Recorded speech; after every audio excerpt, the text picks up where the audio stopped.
are the issues of life. Put away from thee a forward mouth and perverse lips, put far from thee. Amen. Yesulu. Livulayo bazonixolisa uverse 3. Phezu kwakho konke okugcinayo, gcina inhliziyo yakho ngokuba kuyilapho kuvela khona ukuphila. Verse 24. Susa kuwe ukuphambana komlomo nezindebe eziyisigwegwe uzibhekisele kude nawe.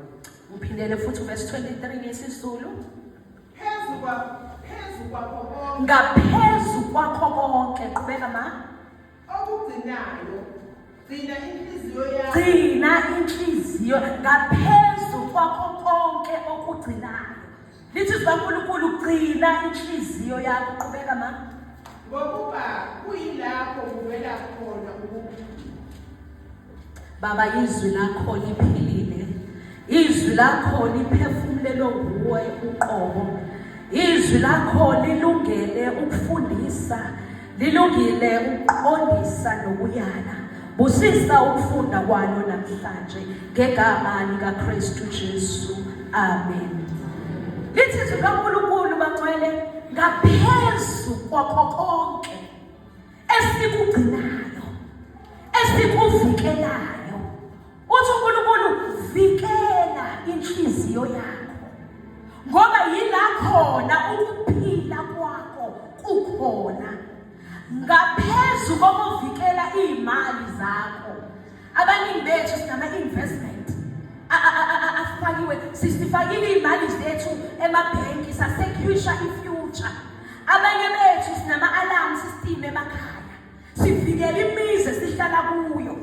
Abanye kunebhodi ngaphandle lithi akungenwa gada inja. Why? Uvikela ikhaya lakwakho, uvikela abantwana bakho kwizelelesi zasebusuku. Abanye bethu nje manje masingathatha amafoni sisizama ukungena, asizukwazi ukungena. Kunephethini engathi imap yase-South Africa ehamba kanje, nifakile iphethini. Why? Awufuna abantu bangene kwi-information ephakathi efonini yakho. Kunezinto eziyimfihlo oyibeke efonini yakho ongafuni zaziwa abanye abantu. Yingakho nje ufake le phethini enjena. Lithi-ke izwi kaNkulunkulu selikuvikele konke lokho. Lithi ngaphezu kwakho konke lokho, it's good. It's good ukubiyela amakhaya ethu bazalwane. It's good ukuba nama-investment, konke kuhle. Niyazobazalwane, konke kuhle. Kodwa uthi uNkulunkulu ngaphezu kwakho konke lokho, vikelani inhliziyo zenu, ngoba yila khona ukuphila kwakho kukhona. uNkulunkulu uxhumana nathi ngenhliziyo. Yingakho inhliziyo yakho melihlele ihlanzekile, melihlale imnene, ngoba manje awufuni ukuthi inhliziyo yakho ibe blocked. Niyayazi i-drain eblockekile ukuthi iba njani? Lapho bekuflow amanzi, kodwa uthola ukuthi seblockekile. Into yokuqala, amanzi mayengasahambi, uqala kube nephunga, iyanuka leyo ndawo. Elandelayo kuba kumile izinambuzane, ubone sekulokhu kuba ney'mpukane ney'mpethu khona la.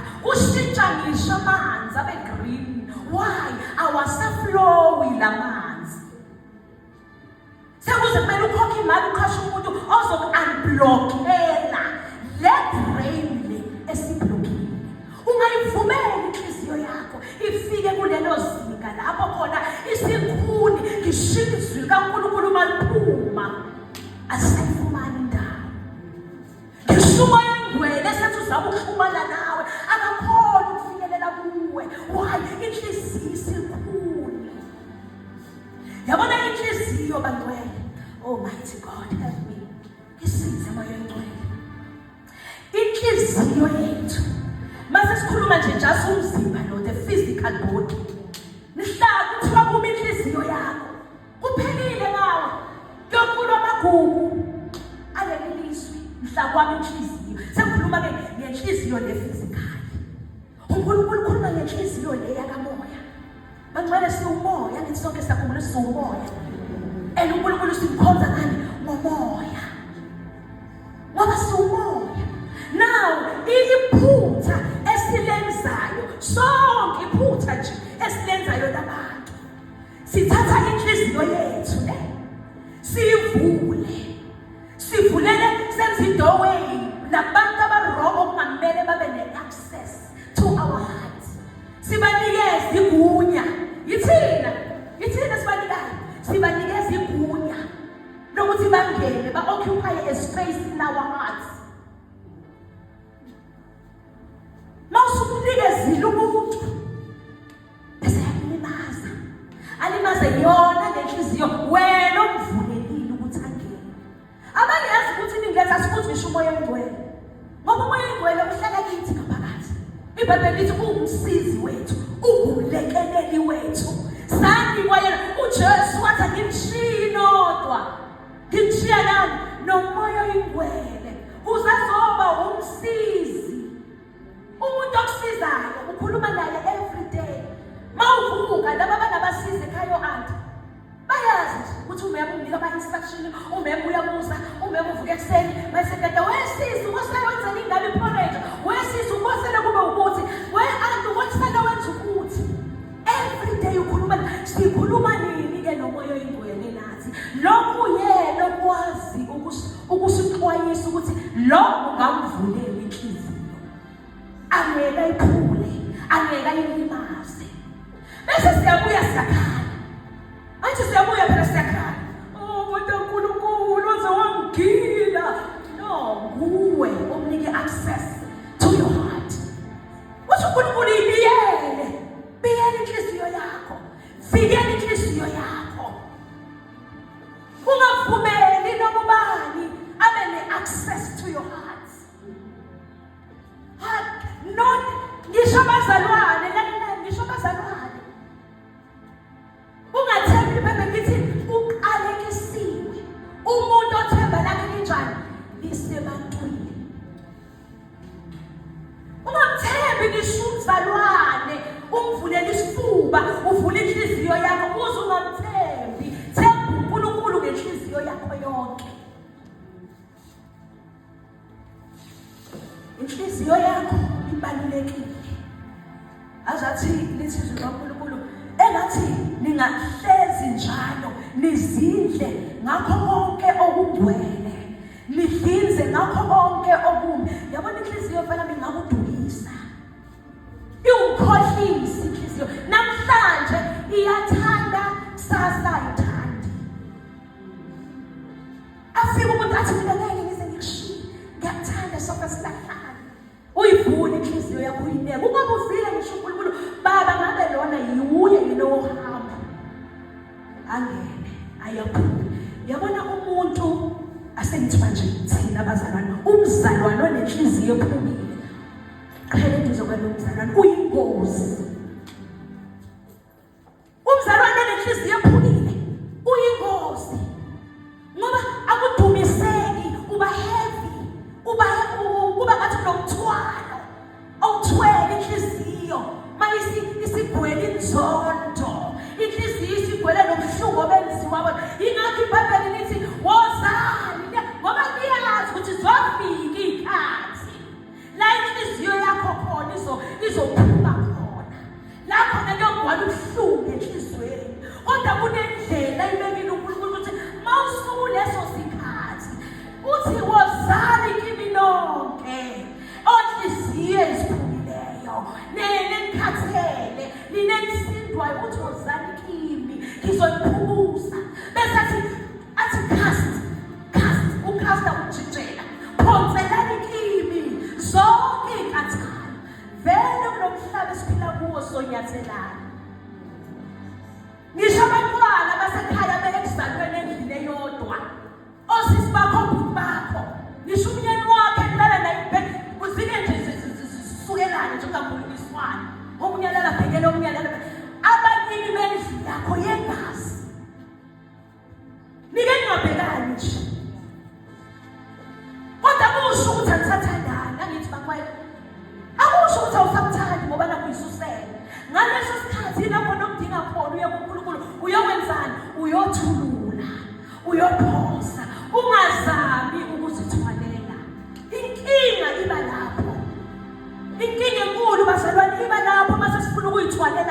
thina. Then uNkulunkulu sithi akenzeni. Sithi akenzeni uNkulunkulu base sithatha umsebenzi wakhe. Sithi umoya oyingwela akenzeni base sithatha umsebenzi wakhe. Ngaphezulu kwakho konke okuvikelayo. Vikela inhliziyo. Ayibe yigugu inhliziyo yakho. Yabona manje uqala manje ucheck ukuthi ingabe lona Nkosi ufanelekile yini ukuthi ngingayivula ngidedelangene. Ngoba eqinisweni lonke yabona izitha esinazo namhlanje.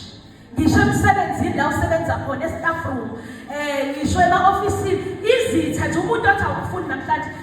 Let me tell you, kwakunganakho at one point. Wawumthanda at one point. Nanihlala etafuleni elilodwa, nidla ukudla kodwa. Namhlanje nje ubusuthi awufuni kabi nje. Niyasho bathelwane?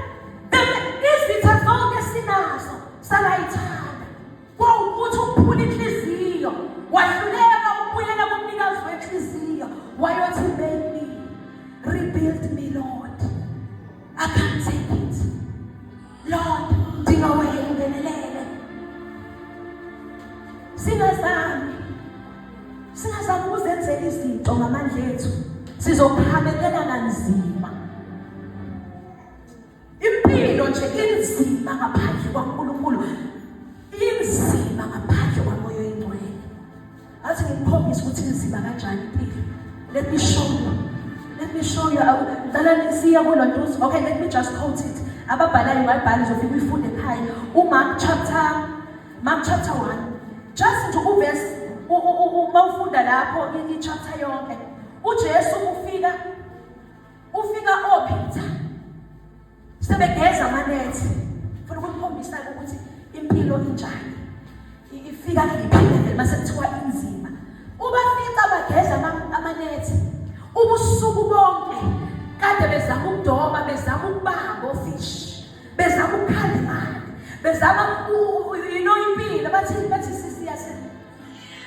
Nithini letheni yenu le enisebenzisayo mangabe umuntu efuna impilo, ezama impilo. You know what? Yahasisa, that's the way they nishilo ngathi it's my joy like that. Hallelujah. Uvela ngiqale kwelikamoya, mighty God. Ihlangane emoyeni, uyahasisha. Nabo babenze njalo usuku bonke. And then ngikhuluma about ama-professionals la sikhuluma nabo. Abantu aba-trained. Ubaba wabo was a fisherman. Ibhizinisi lasekhaya lela babelenza. That means into abayincelebeleni. Into abakhule nayo udobo fish. Kodwa uJesu bafika baxakekile. Ubafika ba-stressed. Basebenza kanzima. Bane-certificate emabondeni. Banamajazi emawodrophini. Banemkhela abayithwesa yona. Kodwa impilo inzima. uJesu ufika uthi ngibolekele imkhumbi yethu. Uyangena emkhumbini mbheke uJesu mayefika umuntu exakekile ukuthi wenzani. Akathi ngoba uxakekile awubangufishi besathi nayi indlela abangufishi. No, uke nayi iphethini okuzomela sonke sibambe bantwana bakaNkulunkulu. uJesu bahlalisa phansi ubanika ini? Ubanika izwi. Ngoba yonke into sizoyiqoba ngezwi kaNkulunkulu. Lithi izwi kaNkulunkulu izwi lakhe lingamandla. Lifaniswa nenkemba esika nhlangothi zombili. Ithi bishaya ngapha isuphula, ibishaya nangapha. Izwi. Siyoqoba ngezwi. Ubanika izwi qala. Hlala nabo phansi. Uyabafundisa. Azathi uJesu ukukhuleka kwakhe maye ekhuluma noBaba uNkulunkulu uthi Baba ngibanikile izwi lakho. Wena kwele yazi ukuthi uyaphilwa ngezwi lilodwa. Abantu babuza ukuthi wenza ngani. Bathatha icalculator bahlanganisa ukuthi hayi mana kwazi. Lo muntu siyamazi ukuthi uhola malini. Uzenza kanjani lezinto? Izwi liyasahlukanisa. Uhlala kuye siyahluka eningini asifani. Asifani. Singabakha sonke kodwa sifani. Uyabonakala umuntu ohlalela izwi. Uyabonakala umuntu ohlala nomoya oyingcwele. Uyabonakala. Yabona kuphela kwento that ongeke ukwazi ukuyifake. You can't fake it. efike i-expose khona uthi ungaka.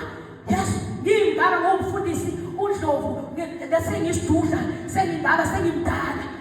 Lingi-expose izwi lithi lo asimazi uyasivakashela. Ubona ngani base ngibhekene nezimo ukuthi hawu silokhu sithi ukhulile nje ukhulile ngoba kumele kulula ukulishumayela lelizwi kulula ukuma la ngikufundele ave kulula noma ngakwenza ngingeke nayo ingane mayiphoso la izophinde ishaye khona kulula ukulishumayela kodwa kunzima ukuliphila. Ishaye ngisho amadoda abadala enkosini aseyingwevu akade ihamba lendlela. Ubona mhla ebhekene neyilingo ebhekene nobunzima ukuthi kanti ingane encane kangaka le enkosini. Yabona lizwi liya-expose-ana. Niyomangala njengoba kuthi umfundisi nje lo eshumayela aqeqebula azajuluke phambi kwethu. Ngifuna ukutshela ukuthi uye lo osezama abanye onkulunkulu. Uye lo osebala ukuthi uhambe inyanga ethize ngoba izimo bayifika. Siyabuza. Izimo siyakuthesta ukuthi ukholwe kangakanani. Wazi kangakanani. Ulidle kangakanani lelizwi. Seliyabusa yini. Usuphila ngalo yini. Azathi umhlabeleli liyabasebenzela. Abalikholwayo hayi abalifundayo. Hayi abaliphathayo. Hayi abalibele eduze kombhede. Lisebenzela abalikholwayo. Izwi kaNkulunkulu ubanika lona esibeni afike bebhekene naso bexakekile. Wayesethi mayeqeda ngoba yizwi elenza umsebenzi. Wayesekhuluma amazwi athi manje ke hambani niyophuza ejuleni. Yezwa bantwana wathi sengihamba selidlile izwi elizodonsa inhlanzi size nawe nokhona. Izwi elenza umsebenzi kubantu. Khulula izwi yakalindaba ngezisize. Hlala nezwi. Izwi liyinkemba kushilo. Labasebenzele izwi. Bazalwane bengifunde lapha lithi babambe inhlanzi eziningi kakhulu so much sokuthi amanetha abo aqisha uqabuka. Why? Isimo sabo besinzima. Then kwenzakala sudden change around. Sudden turn around. Kwaguquka kwenzakala immediately izwi elakhuluma uJesu kubo. Bangcwele kulula. Ngiyabonga, amen, ngiyabonga. Mase sishilo amen. Aphelele lapho. Aphelele. Sithi amen, sivumelana nayo. Bese sivuyela ekhaya siyolithatha. Siyalidla. Siqala sihlole nekubula ibandla laseBerea. Ibandla laseBerea lalinamqadi kushuyelelwa. Liye ekhaya liyahlolisa isimbalo. Ingabe Nkosi kusaseyikho yini lokho bekushuyelelwe esontweni? Nkosi ngabe lokho esikwenzayo kusaseyikho yini? Uyabuza uNkulunkulu babeyihlola imibhalo. Yabona lento esivila phela kangaka kuyenza. Yiye namandla okusilekelela singalinyazwa nombani. Yiye namandla okusilekelela sikwazi ukuvikela inhliziyo zethu. Njengoba izwi yilo izwi elikwazi ukuthi yabona abantu ufundisa Ndlovu usenyameni manje. Akasabuso umoya. Nentshumayelo yakhe le isemoyeni. Lalela izwi likaNkulunkulu mntanami mathiwa wozindla. Kodwa Jesu wozindla ngalo lelizwi imini nobusuku. Ingoba uNkulunkulu wayazi ukuthi uzondinga masubhekene nezimo. Phezu kwezimo kukhuluma izwi. Yezwa bantwana. Kukhuluma izwi cha. Yekela yo internet. Yabona ukuhlangana iphapha kweyintonga zikaNkulunkulu akusebenzi. Wesika uNkulunkulu izinto akusebenzi into lasekhaya. Ngisho amajazi akho. Ngisho izimpethe zakho it's good to study. Kuhle ukufunda. Kuhle ukuthi sibe nazo lezi zinto abantwana bami nesenzeke enfunda ayifundani. Izwi laNkulunkulu lisho nje lithi study to show yourself approved. Fundani kuhle ngaphezu kwemfundo yenu, ngaphezu kwamajazi izwi kaNkulunkulu ilona eliyonivulela iminyango liqhasheke kalula kuthi imisebenzi ayikho. Siyalidla sithi amen bese siyaphuma siyolenza ngoba akuphelele ukuliswa webazalwane, akuphelele ukuliswa kuphela bese ungalenzi, akuphelele sizodlala isitha. Ngabe babuze lapha enkonzweni eseveni ngaba kwatisa phela u-amen wancipha babengangithandi ngalowo Sunday ngoba ngababuza nje into eyodwa engifuna ukunibuza yona nani mhlawumbe nje Mangana nawe usophuma sisasabhekana ngalombuzo.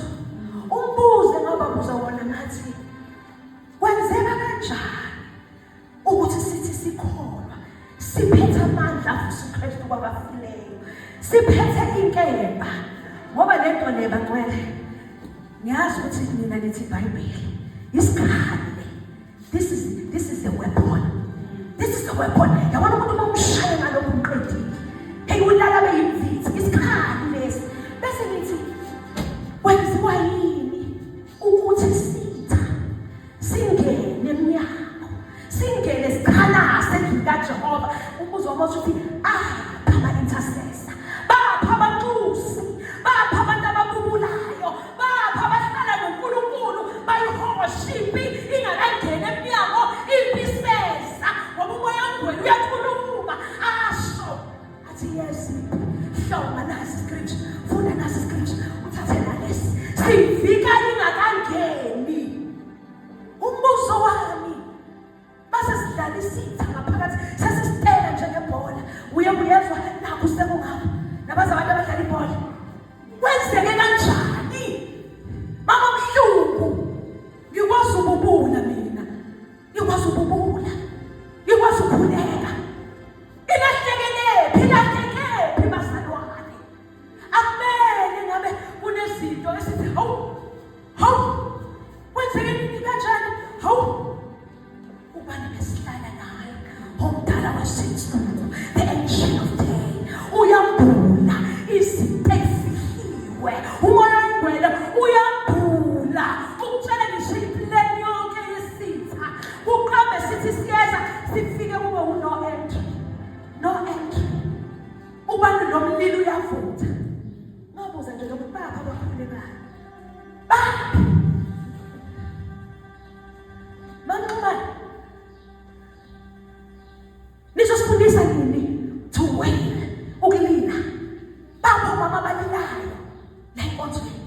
Nizosifundisa nini thina esisasebancane ukulila? Nizosifundisa nini ukukhala before God ngoba kuyakhalwa kuNkulunkulu. Bapha mama bakhalayo ngoba uNkulunkulu uyayizwa imikhuleko yomama. Indaba ngizonitshela mina Jesus ngoba ngiyayihambela indaba inenhliziyo, indaba inenhliziyo. Fix your heart, lungisa inhliziyo yakho. Everywhere lungisa inhliziyo yakho ngaphezu kwakho konke okuvikelayo. Vikela inhliziyo yakho ngoba ukuphila kusenhliziyweni. Yisitha masiza umoya ongcwele uzokhuluma nawe if inhliziyo yakho ihlanzekile, if ungenamagqubu, if uxolela ngisho kuthiwa ngiyathelile bese uyangikhulekela ungiphosele kuNkulunkulu. Ayithisho njalo uthi phonsani iningi lethu yathi senze njani awuthi ngehle sengiqedile ndodana dlala aneliso siwelela. Iningi lethu yilento le esiyenzayo siyathatha right sibeke into mawuyibekile uzohamba uphinde ubuyele uyoyithatha ngoba uyibekile. iBhayibheli lithi phonsani. Yabona ngizophosa into mawuyiphosa uyibuka futhi uyayibuka ngathi isenengiso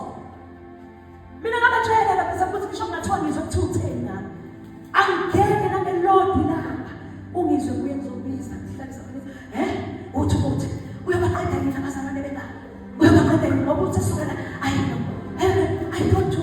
You know what I do mangizwe ukuthi uthina. You know what I do?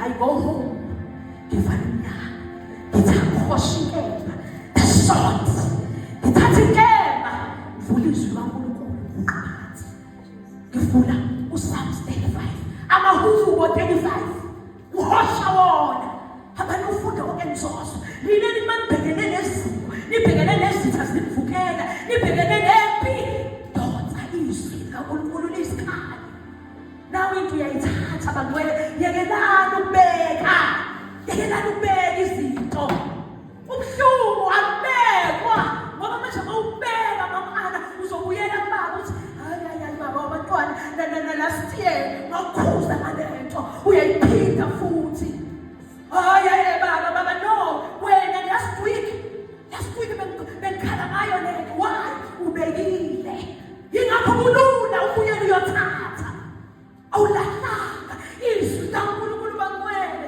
lithi asilahle silahla bunzima ngakakwada ngezwa amakhopha efunda ubani wayokwada ushisela amakhopha ujulu nge-same time ziyafika lezi zinto nathi siyaliwa singabefundisi uthi reactor manje kodwa sesafunda izwi lisifundisile siyathatha uthi ngabe lo bese ngiyathatha bheka ngithi njani buka ngithi ngitshela kumnikazi wezinto zonke ngithi uNkulunkulu ngiphathele ngoba ngengikwazi awamandla ukuyiphathela. This is too painful.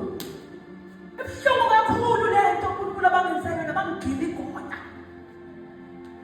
Sangizile baba ngabiza omalume ethi uzomlobola kafikanga wangenza inhlekisa strategi sasiphekile ngisho ukupheka kafikanga lalela uyanquma lento uyenza ubuhlungu khala ungacabanga ukuthi kuyofika isikhathi la inhliziyo ithi yenze cha inyama iyala umoya uyafuna sizenza lezi zinto kunzima ngithi baba ngiyakuxolela ngiyakuxolela bese uyathatha yaba wangidlwengula umalume wathatha my God umsabo wami wadlala ngomsabo wami uyathatha bese namhlanje I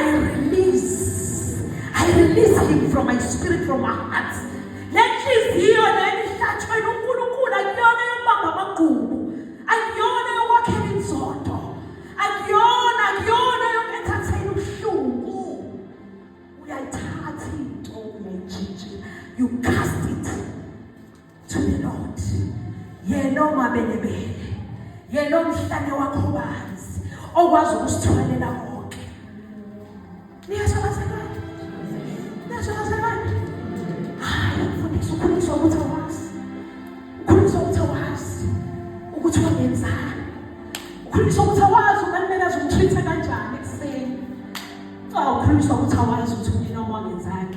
It does not matter. God cares for you. God loves you.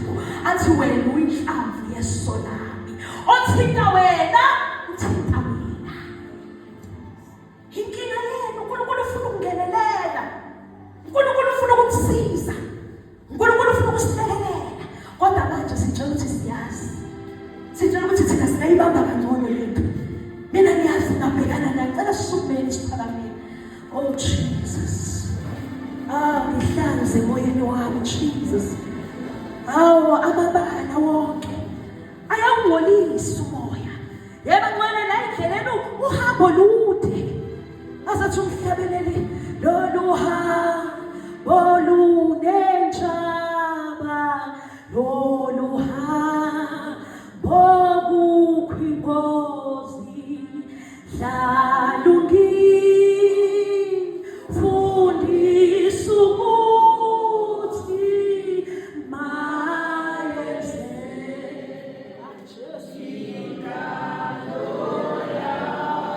siyenza ubuhlungu intando yakhe, siyenza ungazi noma uzophinda kukhuluma beba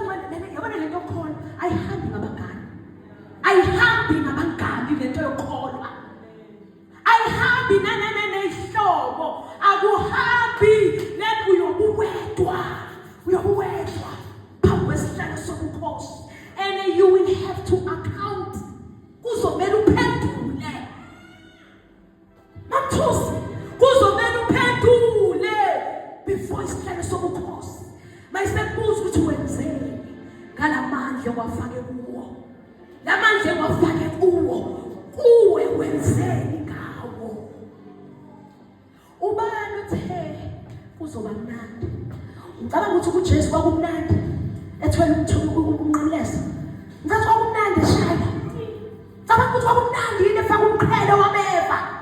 Ngicabanga ukuthi kwakumnandi yini ephuzisiwe yini elibabayo. There was a time uJesu wakhuleka wathi baba.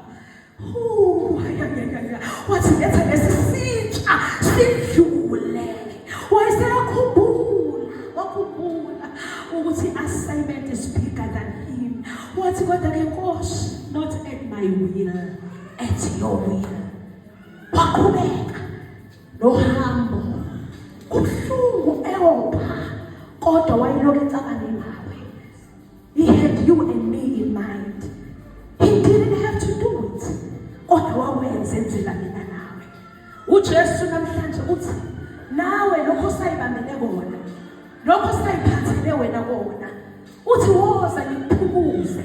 Woza siphosele le ebheni.